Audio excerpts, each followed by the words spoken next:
Bonjour et bienvenue à La Parole expliquée. Avant d'entendre Monsieur Marcel Bélanger nous lire, comme à chaque émission, la parole, eh bien, j'aimerais apporter deux précisions sur les émissions La Parole expliquée.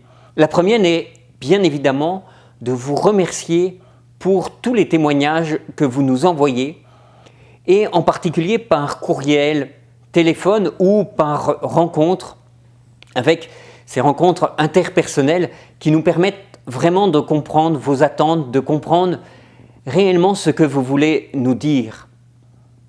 Mais j'aimerais dans un deuxième temps vous signaler et préciser que nous sommes les seuls responsables de l'ensemble de cette émission La Parole expliquée. En effet, il n'y a personne qui soit responsable du contenu, du choix des intervenants, des images, autres que nous-mêmes qui la produisons ou qui la diffusions à TVC7.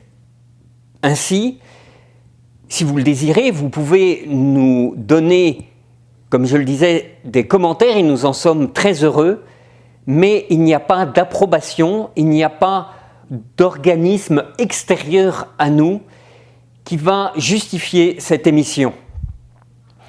En effet, TVC7 est une télévision communautaire et si vous le désirez, vous pouvez effectivement faire un don, vous pouvez subventionner cette émission, mais aujourd'hui, ce n'est pas encore le cas. Cette émission est une émission diffusée gratuitement par TVC7 qui n'a pas encore de mécène. Ainsi, toute personne qui se programmerait mécène de cette émission, eh bien, nous l'attendons et nous l'attendons avec joie car effectivement, nous n'avons pas de mécène aujourd'hui. Merci beaucoup donc pour cette précision, merci pour tous vos courriels et nous souhaitons continuer très largement et nous souhaitons entendre à nouveau vos commentaires.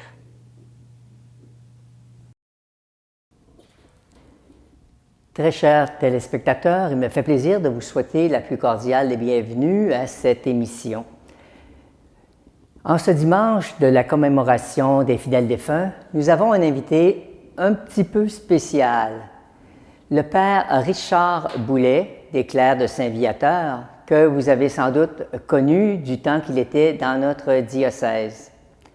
Le père Richard, qui a quitté le diocèse depuis plus d'une dizaine d'années maintenant, a fait une spécialité en fin de vie pour les personnes âgées. Aussi travaille-t-il maintenant dans le diocèse de Valleyfield dans 3 foyers pour les personnes âgées, les accompagnant en leur dernier temps sur cette terre. Le père Richard, vous vous souvenez qu'il avait mis sur pied un samedi marial à la source. Il a également mis sur pied les jeûnes au pain et à l'eau chez les Rédemptoristines une semaine. Et c'est lui également qui avait parti les soirées de Sainte-Anne. Alors, j'en profite pour vous informer que nos soirées de Sainte-Anne, que nous avons continuées après son départ, qui était à la cathédrale depuis 13 ans, seront maintenant à la chapelle du Jardin des Patrimoines. Je tiens à remercier M. Jean-Pierre Frigon, qui nous a accueillis avec un grand sourire et avec beaucoup d'empressement. Nous avons eu la première cette semaine, mercredi dernier, et déjà quelques personnes vivant au Jardin des Patrimoines se sont joints à nous pour prier Sainte-Anne. Alors, tout le monde est bienvenu à ces soirées de Sainte-Anne. Bon dimanche à tous.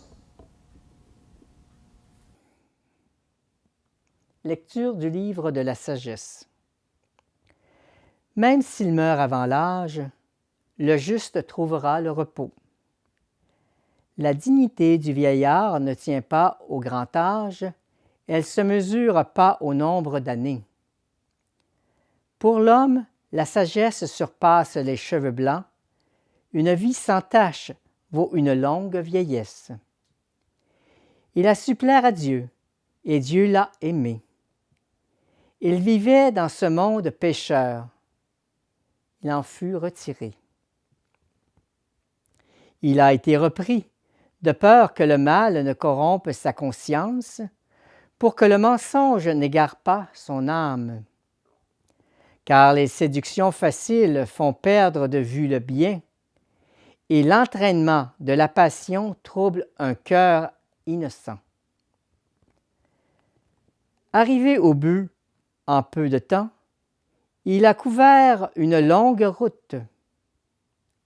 Parce qu'il plaisait au Seigneur, celui-ci, sans attendre, l'a retiré d'un monde mauvais. Les gens voient cela sans comprendre.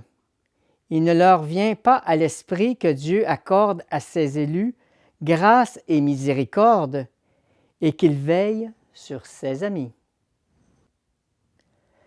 De la lettre de saint Paul apôtre aux Romains. Aucun d'entre nous ne vit pour soi-même et aucun ne meurt pour soi-même. Si nous vivons pour le Seigneur. Si nous mourons pour le Seigneur. Dans notre vie comme dans notre mort, nous appartenons au Seigneur. Car si le Christ a connu la mort, puis la vie, c'est pour devenir le Seigneur des morts et des vivants. Tous nous comparaîtrons devant le tribunal de Dieu. Car il est écrit, « Aussi vrai que je suis vivant, dit le Seigneur, toute créature tombera à genoux devant moi, et toute langue acclamera Dieu. » Ainsi, chacun de nous devra rendre compte à Dieu pour soi-même. De l'Évangile de Jésus-Christ selon saint Jean. Jésus disait à la foule, « Tous ceux que mon Père me donne viendront à moi. Et celui qui vient à moi, je ne vais pas le jeter dehors. Car je ne suis pas descendu du ciel pour faire ma volonté, mais pour faire la volonté de celui qui m'a envoyé. Or, la volonté du Père qui m'a envoyé, c'est que je ne perde aucun de ceux qu'il m'a donnés, mais que je les ressuscite tous au dernier jour. Car la volonté de mon Père, c'est que tout homme qui voit le Fils et qui croit en lui obtienne la vie éternelle. Et moi, je les ressusciterai au dernier jour. »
Bien, chers amis, je suis très heureux de vous entretenir sur la réalité de la mort. La mort est un sujet qui n'est pas toujours facile à envisager. Elle ébranle nos convictions de foi. La perte d'un être cher, la perte d'un être bien-aimé, constitue une rupture définitive. La mort nous ramène à la fragilité de la vie humaine. La mort nous rappelle combien nous sommes des êtres fragiles, vulnérables. La vie est un don de Dieu. La vie nous est prêtée. Permettez-moi de vous raconter une anecdote. Un jour, une petite fille de 5 ans demande à sa maman, « Maman, avant de naître, où étais-je? Où était? » La maman, elle réfléchit un peu, puis elle dit, « Ma petite fille, avant de naître, tu étais dans le cœur du Père, dans le cœur de Dieu. Et à la fin de ton pèlerinage sur la terre, tu retourneras auprès de Dieu le Père, d'où tu viens. » La foi est une vertu merveilleuse. Grâce à la foi, nous sommes capables de traverser, avec l'aide de la grâce de Dieu, cette période éprouvante qui parfois peut durer quelques années. Mais avec la grâce de Dieu, voilà qu'un bon matin, la peine est apaisée. Le souvenir devient plus doux. Comme chaque année, le 2 novembre, l'Église fait mémoire de tous nos bien-aimés qui sont auprès de Dieu. Leur commémoration peut être une source de joie, une source de consolation. L'Église est merveilleuse, elle est belle. Nous devons aimer l'Église. L'Église n'oublie pas tous ces enfants de la terre, tous ces enfants qui ont emprunté le chemin vers la vie éternelle.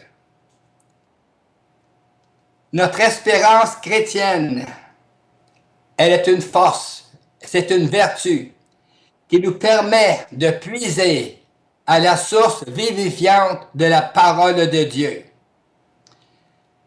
Quelle est-elle, cette parole qui aujourd'hui donne pleinement son sens à la fête de tous les fidèles défunts? L'évangéliste Saint Jean s'adresse à une communauté chrétienne qui s'interroge sur le dessein de Dieu quant à la fin de notre vie, quant à la finitude de la condition humaine. Et Jésus, rien ne se perd. Telle est la volonté de Dieu. L'évangéliste met des paroles d'autorité dans la bouche du Christ sur ce sujet. Pour Jésus, toute personne a du prix à ses yeux. Tout être humain a du prix aux yeux du Père. C'est pourquoi le Seigneur, il est toujours là pour venir à notre secours. Comment la vie qui est un don de Dieu, qui nous vient de Dieu, comment Dieu peut-il nous oublier? C'est la volonté de Dieu qu'aucun de ceux que tu m'as donnés ne se perde. Dieu ne veut que personne ne se perde. Il veut tout simplement que chaque être humain, chaque personne, homme et femme, puisse retrouver la vie et la vie éternelle, ressusciter le dernier jour. Quelle grâce pour nous tous, bien-aimés, auprès de Dieu. Oui, quelle est belle cette grâce que Dieu nous promet. L'apôtre Saint Paul nous le rappelle. Jésus est le vivant. Il est passé de la mort à la vie pour nous donner la vie éternelle. La vie éternelle qui va toujours durer, qui n'aura plus jamais de fin. L'immensité de la grâce de Dieu apaise nos peurs devant cet inconnu qu'est la mort. Le psalmiste réaffirme avec conviction que le Seigneur est lumière et notre salut. Il est notre lumière, il est notre salut. Ses bontés se verront sur la terre des vivants. Ses paroles sont source de force et sont source de courage dans le passage vers Dieu. Dieu nous attend avec patience. La patience de Dieu est infinie. Saint Jean de la Croix, avant de mourir, il avait écrit un poème. Il disait « Je ne sais trop ce qui m'attend de l'autre côté, mais la seule chose que je sais, c'est qu'un grand amour m'attend. Oui, gardons espérance, ne doutons pas. Dieu est plein d'amour et de miséricorde, et puis il nous attend avec beaucoup de joie et d'amour. Nous pouvons avoir confiance en la miséricorde de Dieu, car Dieu veille sur ses amis. Nous sommes les amis intimes du Père. Nous sommes ses enfants bien-aimés. N'ayons aucune crainte de rendre compte de ce que nous sommes devant lui. Le Christ, en qui nous croyons, vers qui nous allons, ne perdra aucun de ceux que Dieu lui a donnés. Ce sont des paroles d'espoir, ce sont des paroles d'espérance. La foi chrétienne nous invite à célébrer la vie dans le Christ ressuscité. La foi nous propose un sens au mystère de la mort auquel nul d'entre nous ne peut échapper. Quand je vous parle de la foi, ça me rappelle mon ancien professeur de philosophie qui disait « Regardez une porte, elle repose sur des pentures. Vous ouvrez la porte grâce à des pentures. La foi, c'est comme des pentures. Toute notre vie chrétienne repose sur la foi. La foi en Jésus-Christ mort et ressuscité. En mémoire de tous les fidèles défunts, c'est fêter la vie. C'est fêter la vie de chacun d'entre nous. C'est reconnaître que les vies sont des dons de Dieu dans sa grande miséricorde. Oui, sa miséricorde qui est infinie. Nous offrir la grâce du salut. C'est célébrer l'espérance que chacune des nôtres soit appelée à s'ouvrir au mystère du ressuscité. C'est annoncer qu'avec le Christ, nous sommes des vivants et nos fidèles défunts, tous nos bien-aimés auprès de Dieu, nous ouvrent le chemin vers la vie éternelle. J'aimerais bien parler du poète Doris Luthier, quand il dit « Ce que je trouve beau dans le destin humain, malgré son apparente cruauté, c'est que pour moi, mourir, ce n'est pas finir. C'est continuer et vivre autrement. Un être humain qui s'éteint, ce n'est pas un mortel qui finit. C'est un immortel qui commence. La tombe est comme un berceau, et le dernier soir de notre vie temporelle est le premier matin de notre éternité. Quand on a la vie, c'est pour toujours. La mort ne peut pas tuer ce qui ne meurt pas. Or, notre âme est immortelle. Il n'y a qu'une chose qui peut justifier la mort, c'est l'immortel. Notre âme est immortelle. Mourir, au fond, c'est peut-être aussi beau que de naître. Est-ce que le soleil couchant n'est pas aussi beau que le soleil levant? Le soleil couchant, une personne qui passe de cette vie à l'autre vie, et le soleil levant, n'est-ce pas un enfant qui vient de naître? Donc, le soleil couchant n'est-il pas aussi beau que le soleil levant? Un bateau qui arrive à bon port, n'est-ce pas un événement heureux? Et si naître n'est qu'une façon douloureuse d'accéder au bonheur de la vie, pourquoi mourir ne serait-il pas qu'une façon douloureuse de devenir heureux? Je travaille auprès des personnes âgées, malades, handicapées, soins palliatifs. Et je leur parle souvent de la petite espérance. Et je leur dis, c'est la petite lumière qui brille au fond de ton cœur et que nul au monde ne saurait éteindre. Si ton cœur est brisé, malheureux et perdu, si ta vie est triste, monotone, sans saveur, si l'angoisse parfois souvent te saisit, rappelle-toi que la petite espérance est là au fond de ton cœur, qui va te permettre de remonter la pente. Elle est le doux printemps qui surgit après l'hiver. Elle est la petite étoile qui scintille dans le ciel. Elle est le souffle du vent qui chasse les nuages. Si tu te crois sans force et sans espoir, tout au fond d'une impasse, dans le noir d'un tunnel, si tu n'as plus le goût à rien, ni même celui de vivre, rappelle-toi, la petite espérance est encore là au fond de ton cœur, qui te donne du courage quand tout semble fini. Elle est la goutte d'eau pure qui jaillit de la source, le jeune bourgeon qui permet à l'arbre de reverdir, la clarté du jour là-bas au bout de la nuit. Merci d'être toujours là, ma petite espérance, tout au fond de mon cœur, ma merveilleuse lampe magique où je puise tous mes rêves. Toi qui ne connais pas le mot fin. Eh bien, mes chers amis, je vous souhaite beaucoup d'espérance dans votre cœur et dans votre vie. Le Seigneur ne vous fera jamais défaut. Amen.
Bien, chers amis de l'Abitibi, d'Amos, je veux vous dire en toute sincérité que je ne vous oublie pas, que vous êtes dans mon cœur de prêtre, dans mes prières, et ma pensée va souvent vers vous.